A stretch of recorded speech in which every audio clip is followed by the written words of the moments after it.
Well, good afternoon, church family. Dave here again. So this week I wanted to talk about humor, so then I asked myself the question: Did Jesus have a sense of humor? And I'm pretty sure he did. In fact, I know he did. God gave us the gift of laughter, and I think Jesus, the master storyteller, tells some wonderful stories, and I think without the sense of humor, a story sometimes isn't complete. So there's a time for it. And so then I started, going through, and one of the ones that stick out the most to me is in Luke, when he said, "Why do you look at the speck in your brother's eye, but pay no attention to the log in your own eye?" Now, as adults, we can look at that and we can say, okay, well, that's, don't judge somebody based on one little tiny thing until you look at the problems you yourself have. But then I look at it in the eyes of a child, and hearing that, and that's just got to be kind of funny.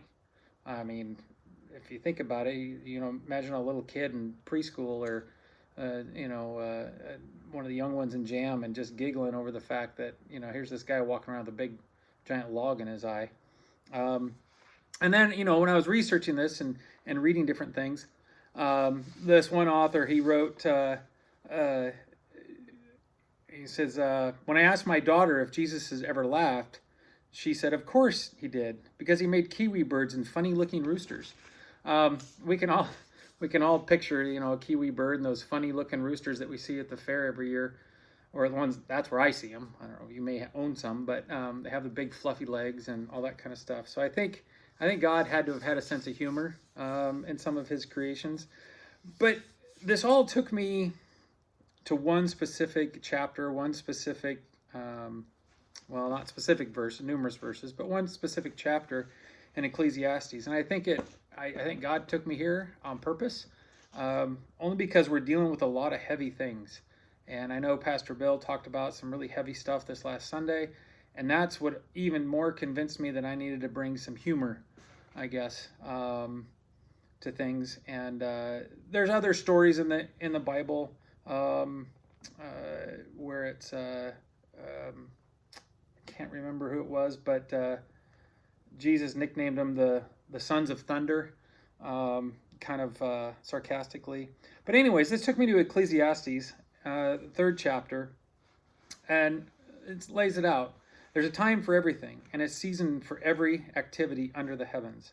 A time to be born and a time to die, a time to plant and a time to uproot, a time to kill and a time to heal, a time to tear down and a time to build, a time to weep and a time to laugh, a time to mourn and a time to dance, a time to scatter stones and a time to gather them, a time to embrace and a time to refrain, a time to search and a time to give up, a time to keep and a time to throw away, a time to tear and a time to mend, a time to be silent and a time to speak, a time to love and a time to hate, a time for war and a time for peace. And I think the struggle that we have is, what's it the right time for? Is it the right time to laugh? Is it the right time to weep? Is it the right time to fight? Is it the right time to stand down? And I think what it's telling me is that I can't control that.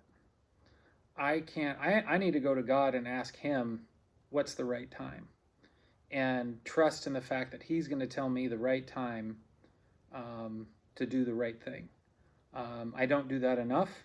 I need to do it more.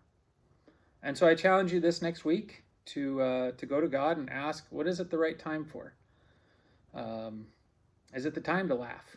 And I hope you find some joy, and I hope you find some laughter in these kind of difficult times that we've been in this last year. And I truly believe there's definitely a light at the end of the tunnel. And so anyways, there you have it. Hope to see you soon. Hope to laugh together, and take care.